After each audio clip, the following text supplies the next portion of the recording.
Hello everybody, Amazing Atheist here. Before I begin this video, I'd like to thank everyone who participated in my 24-hour blog TV session, of which I only made it 21 and a half hours. For those of you with poor math skills, that means that I fell 2.5 hours short of my 24-hour goal. Now, this is a source of some shame for me.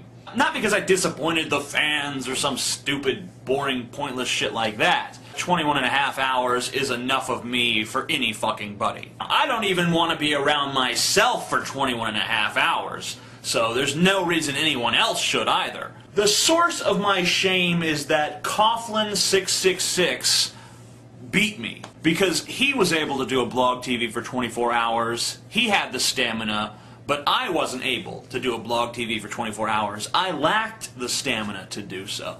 So I feel as though I have been defeated by Coughlin666. So I'd like to challenge you, Coughlin, to a different sort of contest.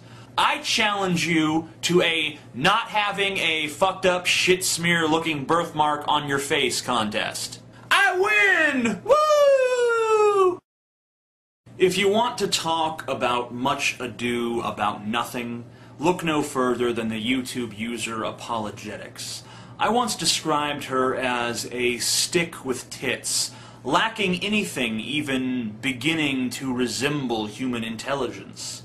And she continues to prove that hypothesis correct with her recent return video. She began promoting this video the better part of 2 months ago, and we were to believe that it was going to be an epic ponage video. Instead, what we got was a shoddily researched, poorly edited piece of boring garbage that bears not even a vague resemblance to a ponage video. The Amazing Atheist. What we're going to do now is we're going to go through the after the ball. We're going to read it and dissect it right now. Ha! I've known a number of people who have sent Apologetics private messages here on YouTube only to get responses from her dear old dad. That's right, her daddy fields all of her email questions, so don't think about hitting on her. So she's being carefully isolated from any sort of opposing viewpoint. After all, what man wants his daughter forming independent thoughts and perhaps not functioning like the drone she was raised to be? Now, Apologetics' father has a channel too, but it's not any sort of videos of himself, it's all videos of his daughter delivering his message for him. I guess that he thinks his message will appeal to more people if it's delivered by a cute teenage girl. Hi guys, this is Apologetics and I'm so happy to be back. So I was going through some of my video comments and video responses and it's amazing. I had so much feedback on the gun that I use in my picture. Essentially, he's turned his daughter into a prop for his anti-gay propaganda. What kind of man throws his daughter to the wolves because he can't put his own face on his opinions? Because he knows that his opinions will seem less horrible if they come from the mouth of a giggling, happy-go-lucky teenage girl. Anyway, getting to the content of the video, well, it's really not so much directed at me as you claimed it would be. It's more dedicated to proving that there is, in fact, a gay agenda that we should all be terrified of. To prove this, you quote from a book published in 1990, that's 19 years ago, when the political climate in this country was completely different on the issue of homosexuality. And you take some quotes that sound kind of scary on the surface if you don't really examine them, and use them to basically fearmonger.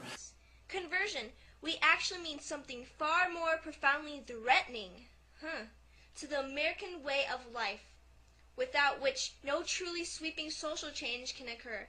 We mean conversion of the average American's emotions, mind, and will through a planned psychological attack? Well, yes, if you're a minority and America is oppressing you, then it is a good idea to attack American values. Martin Luther King Jr. attacked American values.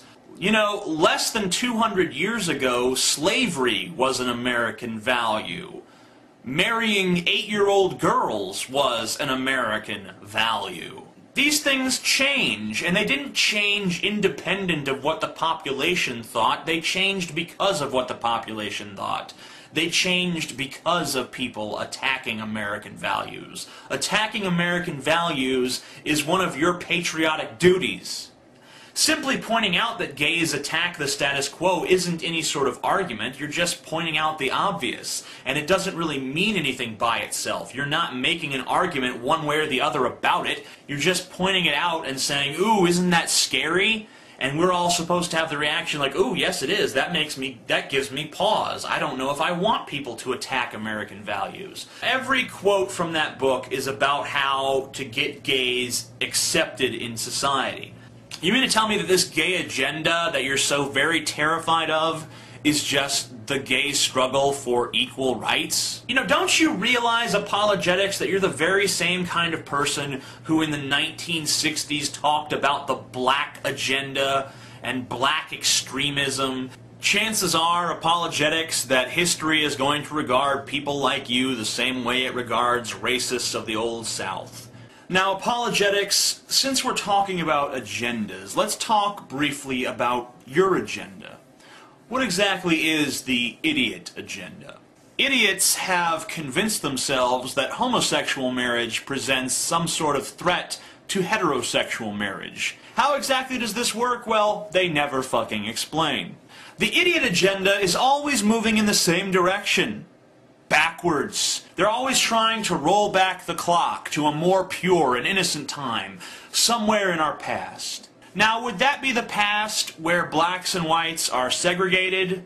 Or would that be the past when blacks were slaves? Or would that be the past when we were massacring Indians? Where exactly in the past is this sterling age of moral values when people could walk down the street without being harassed and so on and so forth? Because when I look at America's past, I see a litany of shame. There's always going to be people like me who are trying to push us forward, and there's always going to be people like you who are trying to pull us back. I just wish you motherfuckers would drop the rope so we could bring about utopia already. You know, the version of the United States that you guys fear the most. A giant Amsterdam where pretty much everything is legal. You know, a country where we have, what was that word again? That word that politicians use but never actually work towards. It's when you can do stuff that you actually want to do instead of following a bunch of arbitrary, pointless rules. What is that word? Oh yeah, freedom. That's what I fight for. I fight for greater and greater freedom.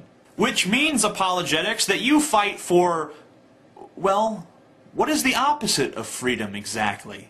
I'll give you a clue. It starts with an S, and it rhymes with bravery. Amazing Atheist.